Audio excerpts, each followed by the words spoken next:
Hi friends, welcome back to S P tech Kannada YouTube channel. ವೀಕ್ಷಕರೇ, ಈ ವಿಡಿಯೋದಲ್ಲಿ ಕೆಲವೊಂದಿಷ್ಟು ಜನರು ಕಮೆಂಟ್ಗಳನ್ನು ಮಾಡ್ತಾಯಿದ್ರಿ. ಪಿಂಚಣಿ ಯೋಜನೆಗೆ ಸಂಬಂಧಪಟ್ಟಂತೆ ಪಿಂಚಣಿ ಹಣನ ಯಾವಾಗ ಬರುತ್ತೆ ಅಂತ ಕಮೆಂಟ್ಗಳನ್ನು ಮಾಡ್ತಾಯಿದ್ರು. ಪಿಂಚಣಿ ಹಣದ ಬಗ್ಗೆ ಅಪ್ಡೇಟ್ನ ತಿಳಿಸ್ಕೊಡಿ ಅಂತ ಕಮೆಂಟ್ಗಳನ್ನು ಮಾಡ್ತಾಯಿದ್ರು. ಮಾರ್ಚ್ ತಿಂಗಳ ಪಿಂಚಣಿನ ಈಗಾಗಲೇ ಜಮಾ ಆಗೋಕ್ಕೆ ಪ್ರಾರಂಭ ಆಗಿದೆನಾ ಅಂತ ಕೇಳ್ತಾಯಿದ್ರು. ಮತ್ತು ಈ ಒಂದು ಮಾರ್ಚ್ ತಿಂಗಳಲ್ಲಿ ಪಿಂಚಣಿ ಹಣ ಡಬಲ್ ಆಗಿ ಜಮಾ ಆಗ್ತಾ ಇದೆನಾ ಅಂತ ಕೇಳ್ತಾಯಿದ್ರು. ಮತ್ತು ನಮಗೆ ಇನ್ನೂ ಕೂಡ ಜನವರಿ ತಿಂಗಳದು ಪಿಂಚಣಿ ಹಣ ಬಂದಿಲ್ಲ ಅಂತ ಕೆಲವೊಬ್ಬರು ಕಮೆಂಟ್ಗಳನ್ನು ಮಾಡಿದರು. ಮತ್ತು ಫೆಬ್ರವರಿ ತಿಂಗಳದು ಇನ್ನೂ ಕೆಲವೊಂದಿಷ್ಟು ಜನರಿಗೆ ಪಿಂಚಣಿ ಹಣ ಬಂದಿಲ್ಲ, ಜಮಾ ಆಗಿಲ್ಲ, ನಮಗೆ ಯಾವಾಗ ಜಮಾ ಆಗುತ್ತೆ ಅಂತ ಕಮೆಂಟ್ಗಳನ್ನು ಮಾಡ್ತಾಯಿದ್ರು. ವೀಕ್ಷಕರೇ, ಮೊದಲನೇದಾಗಿ ತಮಗೆ ಮಾಹಿತಿನ ತಿಳಿಸ್ಕೊಡ್ತಾ ಇದ್ದೀನಿ. ಯಾರಿಗೆಲ್ಲ ಜನವರಿ ತಿಂಗಳದು ಫೆಬ್ರವರಿ ತಿಂಗಳದು ಪಿಂಚಣಿನ ಬಂದಿಲ್ಲ, ದಯವಿಟ್ಟು ಕಮೆಂಟ್ ಬಾಕ್ಸಲ್ಲಿ ಕಮೆಂಟ್ ಮಾಡಿ ತಿಳಿಸಿ. ಮತ್ತು ಯಾರಿಗೆಲ್ಲ ಜನವರಿ ತಿಂಗಳದು ಮತ್ತು ಫೆಬ್ರವರಿ ತಿಂಗಳದು ಪಿಂಚಣಿನ ಜಮಾ ಆಗಿದೆ, ದಯವಿಟ್ಟು ಕಮೆಂಟ್ ಬಾಕ್ಸಲ್ಲಿ ಕಮೆಂಟ್ ಮಾಡಿ ತಿಳಿಸಿ.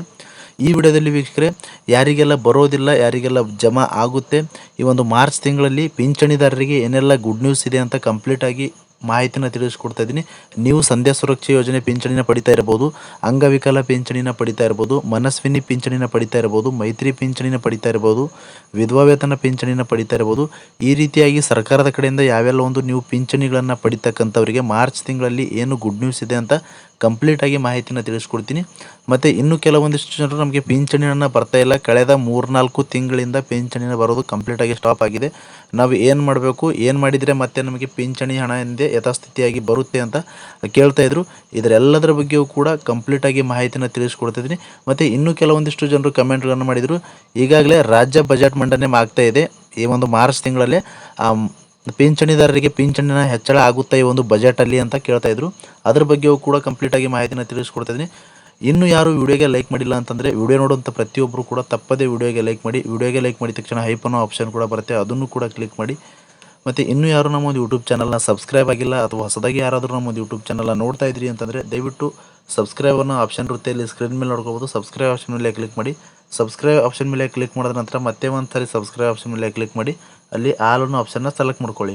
ಈ ರೀತಿ ಮಾಡೋದ್ರಿಂದ ಮುಂದೆ ನಾವು ಯಾವುದೇ ರೀತಿಯಾಗಿರ್ತಕ್ಕಂಥ ಹೊಸ ಮಾಹಿತಿಗಳು, ಹೊಸ ವೀಡಿಯೋಗಳು, ಸಾರ್ವಜನಿಕರಿಗೆ ಉಪಯುಕ್ತವಾಗುವಂಥ ಮಾಹಿತಿಗಳು ನಮ್ಮ ಒಂದು ಯೂಟ್ಯೂಬ್ ಚಾನಲ್ ಮೇಲೆ ವೀಡಿಯೋಗಳನ್ನು ಅಪ್ಲೋಡ್ ಮಾಡಿದರೆ ನಿಮ್ಮ ಒಂದು ಫೋನಿನ ಮುಖಾಂತರ ನೋಟಿಫಿಕೇಶನ್ ಬರುತ್ತೆ ವೀಕ್ಷಕರೇ. ನಿಮ್ಮ ಒಂದು ಮೊಬೈಲ್ನಲ್ಲಿ ನೋಟಿಫಿಕೇಶನ್ ಬರುತ್ತೆ, ನೋಟಿಫಿಕೇಶನ್ ಕ್ಲಿಕ್ ಮಾಡೋ ಮುಖಾಂತರವಾಗಿ ಹೊಸ ವಿಡಿಯೋಗಳು, ಹೊಸ ಮಾಹಿತಿಗಳನ್ನು ನೀವು ಮೊದಲು ಪಡೆದುಕೊಳ್ಬೋದು ಅಂತ ಹೇಳ್ತಾ, ಬನ್ನಿ ವೀಕ್ಷಕರೇ, ಪಿಂಚಣಿಗೆ ಸಂಬಂಧಪಟ್ಟಂತೆ ನೀವು ಏನೆಲ್ಲ ಕಮೆಂಟ್ಸ್ಗಳನ್ನು ಮಾಡಿದಿರಿ ಮತ್ತು ಸರ್ಕಾರದ ಕಡೆಯಿಂದ ಏನೆಲ್ಲ ಗುಡ್ ನ್ಯೂಸ್ ಇದೆ ಅಂತ ಕಂಪ್ಲೀಟಾಗಿ ಮಾಹಿತಿಯನ್ನು ತಿಳಿಸ್ಕೊಡ್ತಾ ಇದ್ದೀನಿ. ಬನ್ನಿ ವಿಡಿಯೋನ ಶುರು ಮಾಡೋಣ.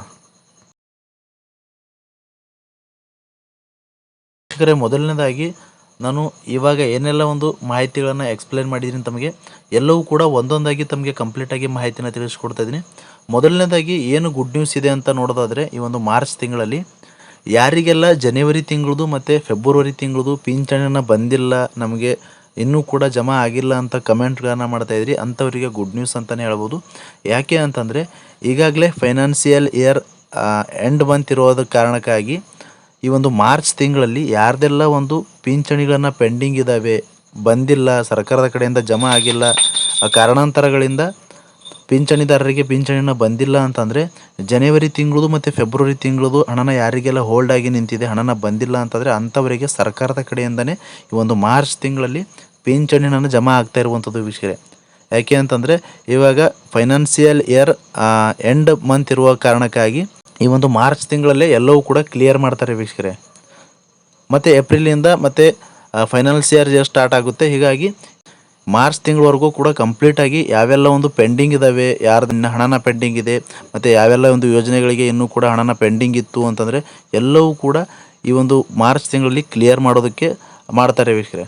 ಹೀಗಾಗಿ ಯಾರ್ದೆಲ್ಲ ಪೆಂಡಿಂಗ್ ಇದೆ, ಯಾರಿಗೆಲ್ಲ ಬಂದಿಲ್ವೋ ಅಂಥವರಿಗೆ ಈ ಒಂದು ಮಾರ್ಚ್ ತಿಂಗಳಲ್ಲಿ ಹಣನ ಬರ್ತಾಯಿದೆ, ಜಮಾ ಆಗ್ತಾಯಿದೆ. ಈ ಒಂದು ಇಂದಿರಾ ಗಾಂಧಿ ರಾಷ್ಟ್ರೀಯ ವೃದ್ಧಾಪ್ಯ ಯೋಜನೆ ಅಡಿ ಪಿಂಚಣಿ ಹಣನ 600 ರೂಪಾಯಿ ಪಿಂಚಣಿನ ಬರ್ತಾಯಿತ್ತು ಅಂತಂದರೆ ಅವರಿಗೆ 1800 ರೂಪಾಯಿ 3 ತಿಂಗಳ ಪಿಂಚಣಿಯನ್ನು ಜಮಾ ಆಗುವಂಥದ್ದು ವೀಕ್ಷಕರೇ. ಈ ರೀತಿಯಾಗಿ ಸರ್ಕಾರದ ಕಡೆಯಿಂದ ಈ ಒಂದು ಮಾರ್ಚ್ ತಿಂಗಳಲ್ಲಿ ಪಿಂಚಣಿನ ಪಡಿತಕ್ಕಂಥವರಿಗೆ ಕಂಪ್ಲೀಟಾಗಿ ಇದು ಗುಡ್ ನ್ಯೂಸ್ ಅಂತಲೇ ಹೇಳ್ಬೋದು. ಯಾರ್ದೆಲ್ಲ ಪೆಂಡಿಂಗ್ ಇದೆ ಪಿಂಚಣಿನ ಕಂಪ್ಲೀಟಾಗಿ ಜಮಾ ಆಗ್ತಾಯಿದೆ ವೀಕ್ಷಕರೇ, ಇದು ಮೊದಲನೇ ಗುಡ್ ನ್ಯೂಸ್ ಅಂತಲೇ ಹೇಳ್ಬೋದು. ಇನ್ನು ಎರಡನೇದಾಗಿ ಬಹಳಷ್ಟು ಜನರು ನಮಗೆ ಕಮೆಂಟ್ಗಳನ್ನು ಮಾಡ್ತಾಯಿದ್ರು, ನಮಗೆ ಪಿಂಚಣಿನ ಕಂಪ್ಲೀಟಾಗಿ ಬರ್ತಾ ಇಲ್ಲ, ಜಮಾ ಆಗ್ತಾಯಿಲ್ಲ, ನಾವು ಏನು ಮಾಡಬೇಕು, ನಮಗೆ ಯಾವಾಗ ಬರುತ್ತೆ ಅಂತ ಕೇಳ್ತಾಯಿದ್ರು. ನಿಮ್ಮದು ಕಳೆದ 2-3 ತಿಂಗಳಿಂದ ಬರ್ತಾ ಇಲ್ಲ ಅಥವಾ 6 ತಿಂಗಳಿಂದ ಬರ್ತಾ ಇಲ್ಲ ಅಂತಂದರೆ ನೀವು ಏನು ಮಾಡಬೇಕು ಅಂತಂದರೆ, ನೀವು ಮೊದಲನೇದಾಗಿ ನಿಮ್ಮ ಒಂದು ಸ್ಟೇಟಸ್ನ ಚೆಕ್ ಮಾಡ್ಕೊಳ್ಳಿ. ಸ್ಟೇಟಸ್ ಯಾವ ರೀತಿ ಚೆಕ್ ಮಾಡೋದು ಅಂತ ನಾನು ಆಲ್ರೆಡಿ ನಮ್ಮ ಒಂದು ಯೂಟ್ಯೂಬ್ ಚಾನಲ್ ಮೇಲೆ ವಿಡಿಯೋನ ಮಾಡಿದ್ದೀನಿ, ವಿಡಿಯೋ ನೋಡಿಕೊಂಡು ನೀವು ಸ್ಟೇಟಸ್ನ ಚೆಕ್ ಮಾಡ್ಕೊಳ್ಬೋದು. ಸ್ಟೇಟಸ್ ನೋಡೋಕ್ಕೆ ಬರ್ತಾ ಇಲ್ಲ ಅಂತಂದರೆ ನೀವು ಪಿಂಚಣಿ ನಿರ್ದೇಶನಾಲಯಕ್ಕೆ ಅಥವಾ ಹತ್ತಿರದ ತಹಸೀಲ್ ಆಫೀಸ್ಗೆ ವಿಸಿಟ್ ಮಾಡಿ ಅಲ್ಲಿ ಪಿಂಚಣಿ ವಿಭಾಗದ ಅಧಿಕಾರಿಗಳಿಗೆ ನಿಮ್ಮೊಂದು ಆರ್ಡರ್ ಕಾಪಿ ಕೊಟ್ಟಾಗ ನಿಮ್ಮೊಂದು ಸ್ಟೇಟಸ್ ಚೆಕ್ ಮಾಡ್ತಾರೆ. ಸ್ಟೇಟಸಲ್ಲಿ ನಿಮ್ಮದು ರನ್ನಿಂಗ್ ಅಥವಾ ಆ್ಯಕ್ಟಿವ್ ಅಂತ ಇರಬೇಕಾಗುತ್ತೆ.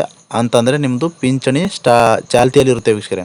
ಅಲ್ಲೇನಾದರೂ ಕ್ಯಾನ್ಸಲ್ ಮತ್ತು ಡಿಆಕ್ಟಿವ್ ಅಂತ ಇತ್ತು ಅಂತಂದರೆ ಆವಾಗ ನಿಮ್ಮದು ಪಿಂಚಣಿ ಯಾವ ಕಾರಣಕ್ಕಾಗಿ ಕ್ಯಾನ್ಸಲ್ ಆಗಿದೆ ಅಂತ ತಿಳಿಸ್ಕೊಡ್ತಾರೆ. ಬಹಳಷ್ಟು ಜನರದ್ದು ಏನಾಗಿದೆ ಅಂತಂದರೆ ಇತ್ತೀಚೆಗೆ ಪಿಂಚಣಿದಾರರ ಇನ್ಕಮ್ ಏನಿದೆ ಹೆಚ್ಚಾಗಿರುವ ಕಾರಣಕ್ಕಾಗಿ ಪಿಂಚಣಿಗಳನ್ನು ರದ್ದು ಆಗ್ತಾ ಇದ್ದಾವೆ ಅಂತ ಮಾಹಿತಿಗಳು ಕೂಡ ಬರ್ತಾ ಇರುವಂಥದ್ದು ಮತ್ತು ಸಾಕಷ್ಟು ಪಿಂಚಣಿದಾರರು ಕೂಡ ಮಾಹಿತಿನ ತಿಳಿಸಿರುವಂಥದ್ದು. ಹೀಗಾಗಿ ನಿಮ್ಮ ಒಂದು ಇನ್ಕಮ್ಮಿಂದ ಏನಾದರೂ ಪಿಂಚಣಿ ಹಣ ಕ್ಯಾನ್ಸಲ್ ಆಗಿತ್ತು ಅಂತಂದರೆ ನಿಮ್ಮ ಒಂದು ಆದಾಯ ಪ್ರಮಾಣ ಪತ್ರದಲ್ಲಿ ಆದಾಯನ ಕಡಿಮೆ ಮಾಡಿಸ್ಕೊಳ್ಬೇಕಾಗುತ್ತೆ. ಕಡಿಮೆ ಮಾಡಿಸ್ಕೊಂಡ ನಂತರ ಮತ್ತೆ ನಿಮಗೆ ಪಿಂಚಣಿ ಏನಿದೆ ಯಥಾಸ್ಥಿತಿ ಬರುವಂಥದ್ದು ವೀಕ್ಷಕರೇ. ಮತ್ತು ಬೇರೆ ಬೇರೆ ಕಾರಣಗಳಿಂದ ನಿಮ್ಮದು ಪಿಂಚಣಿ ರದ್ದಾಗಿತ್ತು ಅಂತಂದರೆ ಅದಕ್ಕೆ ಸಂಬಂಧಪಟ್ಟಂತೆ ಅಧಿಕಾರಿಗಳು ತಮಗೆ ಡಾಕ್ಯುಮೆಂಟ್ಸ್ಗಳನ್ನು ಕೇಳ್ತಾರೆ. ಎಲ್ಲವೂ ಡಾಕ್ಯುಮೆಂಟ್ಸ್ಗಳನ್ನು ನೀವು ಕೊಟ್ಟರೆ ಕಂಪ್ಲೀಟಾಗಿ ವೆರಿಫೈ ಮಾಡ್ತಾರೆ. ಎಲ್ಲವೂ ಕೂಡ ಕ್ಲಿಯರ್ ಆಗಿತ್ತು, ನೀವು ಅರ್ಹ ಪಿಂಚಣಿದಾರ ಇದ್ದೀರಿ ಅಂತಂದರೆ ನಿಮಗೆ ಪಿಂಚಣಿ ಯಥಾಸ್ಥಿತಿಯಾಗಿ ಚಾಲ್ತಿ ಮಾಡಿಕೊಡ್ತಾರೆ ವೀಕ್ಷಕರೇ. ಇದು ಎರಡನೇ ಗುಡ್ ನ್ಯೂಸ್ ಅಂತ ಹೇಳ್ಬೋದು. ಇನ್ನು ಮೂರನೇದಾಗಿ ನೋಡೋದಾದರೆ ಭಾಳಷ್ಟು ಜನರು ನಮಗೆ ಕಮೆಂಟ್ಗಳನ್ನು ಮಾಡ್ತಾಯಿದ್ರು. ಏನಂತ ಮಾಡ್ತಾಯಿದ್ರು ಅಂತಂದರೆ ಈ ಒಂದು ರಾಜ್ಯ ಬಜೆಟ್ ನಂತರ ಪಿಂಚಣಿನ ಹೆಚ್ಚಳ ಮಾಡ್ತಾರಾ ಅಂತ ಕೇಳ್ತಾಯಿದ್ರು. ವೀಕ್ಷಕರೇ, ಇದ್ರ ಬಗ್ಗೆ ತಮಗೆ ಮಾಹಿತಿನ ತಿಳಿಸ್ಕೊಡೋದಾದರೆ ರಾಜ್ಯ ಸರ್ಕಾರಕ್ಕೆ ಪಿಂಚಣಿದಾರರು ಅನೇಕ ಬಾರಿ ಮನವಿಗಳನ್ನು ಸಲ್ಲಿಸ್ತಾ ಇದ್ದಾರೆ. ಒಂದು ಸಂಘಟನೆ ಹೋರಾಟ ಮುಖಾಂತರ ಪಿಂಚಣಿಯನ್ನು ಹೆಚ್ಚಳ ಮಾಡಬೇಕು ಅಂತ ಮನವಿಗಳನ್ನು ಸಲ್ಲಿಸ್ತಾ ಇದ್ದಾರೆ.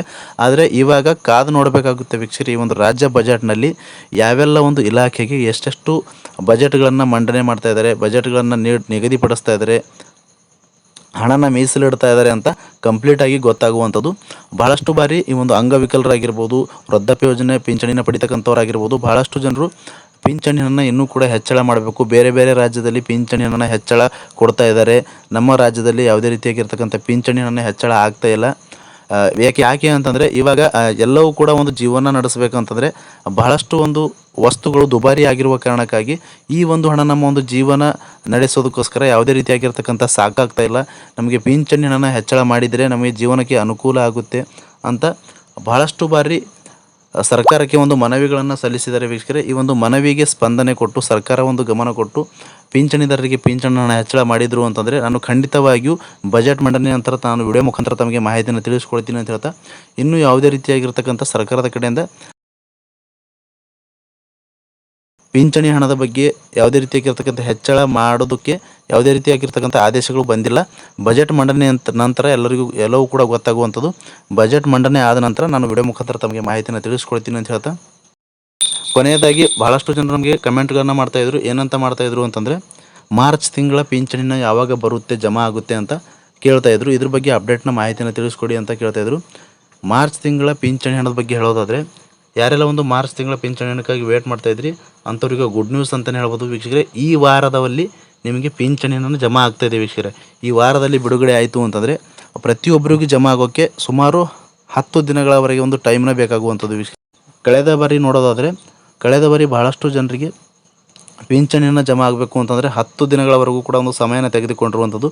ಯಾಕೆ ಅಂತಂದರೆ ಈ ಒಂದು ಹಣನ ಬಿಡುಗಡೆ ಮಾಡಿದರು ಪಿಂಚಣಿನ ಅಂತಂದರೆ ನೇರವಾಗಿ ಎಲ್ಲ ಒಂದು ಏನು ಸರ್ಕಾರದ ಕಡೆಯಿಂದ ಯಾವೆಲ್ಲ ಒಂದು ಯೋಜನೆಗಳಿಂದ ಪಿಂಚಣಿನ ಪಡಿತಾ ಇರ್ತಾರೆ ಎಲ್ಲ ಒಂದು ಯೋಜನೆಗಳಿಗೆ ಒಟ್ಟಿಗೆ ಪಿಂಚಣಿನ ಜಮಾ ಆಗೋದಿಲ್ಲ ವೀಕ್ಷಕರೇ. ಕೆಲವೊಂದು ಬಾರಿ ಏನಾಗುತ್ತೆ ಅಂತಂದರೆ ವೃದ್ಧಾಪ್ಯ ಯೋಜನೆ ಪಿಂಚಣಿನ ಪಡಿತಕ್ಕಂಥವ್ರಿಗೆ ಮೊದಲಿಗೆ ಜಮಾ ಆಗುತ್ತೆ ಮತ್ತು ಅಂಗವಿಕಲ ಪಿಂಚಣಿನ ಪಡಿತಕ್ಕಂಥವ್ರಿಗೆ ಮೊದಲಿಗೆ ಜಮಾ ಆಗುತ್ತೆ. ಅದಾದ ನಂತರ ಬೇರೆ ಬೇರೆ ಯೋಜನೆಗಳಿಗೆ ಜಮಾ ಆಗೋಕ್ಕೆ ಹೋಗ್ತಾ ಇರುತ್ತೆ ವೀಕ್ಷಕರೇ.